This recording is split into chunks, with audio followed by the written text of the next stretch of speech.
By 400 AD, the Roman Empire spread from Africa all the way up to Scotland, and this was due to the supremacy of the Roman army. So, why was the Roman army so unbeatable in its day?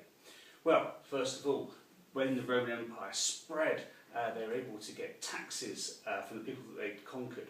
And this meant that the Roman society was incredibly rich. It was also a very well structured society, and a society that promoted education and made innovations. This meant that the Roman army reflected this, so lots of money could be spent on the Roman army, there was a clear structure in the Roman army, and in the Roman army they experimented with new technologies.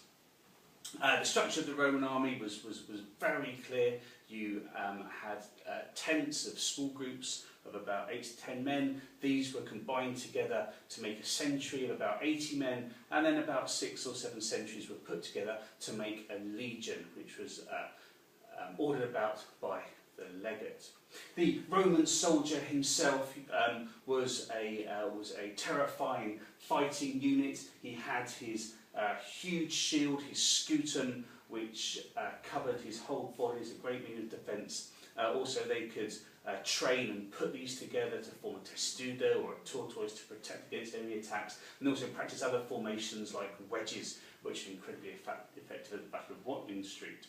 He has his armour here, he has his very well-designed helmet with plates to protect his cheeks and guards to protect his neck at the back. He's also got his plate armour here, which still allows him to move in combat. He's got even bits down here with studs on to protect all of himself.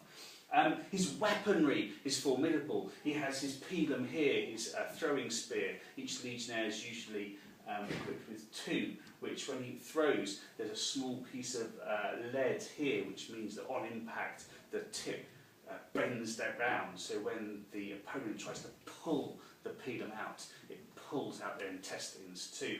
The short stabbing sword as well, called the gladius, which is especially designed just to be poked like that, none of that sort of sword play like that, Errol Flynn, it's just poking and stabbing, and the idea is to get it right up in the solar plexus, so you can put the sword up into behind the rib cage, wiggle it about to mash up all the heart and liver, pull it out, and your opponent's not getting up from that.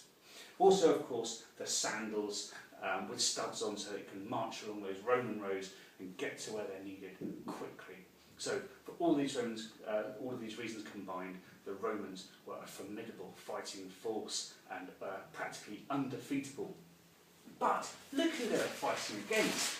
In contrast, the Celts, who they met in Gaul or France and in Britain, were no match at all. They were a poor, unorganised society. Quite often tribes fought against each other, and men would be farmers. They wouldn't be professional soldiers like the Romans. You know, if you're over 5'10" and fit and healthy, you could join the Roman army for life.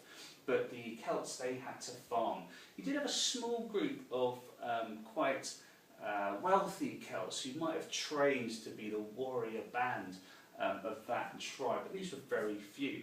And the Celts did have some weapons. They had iron or bronze helmets, iron bronze broadswords or axes, which they used. But as for armour, well, their main tactic was to strip completely naked, cover themselves in blue woad, and charge at the enemy to try and scare them off. And quite often they tried to defeat their enemy by overwhelming them with sheer weight of numbers and then encircling them. But as we'll see at the Battle of Watling Street, this wasn't particularly effective.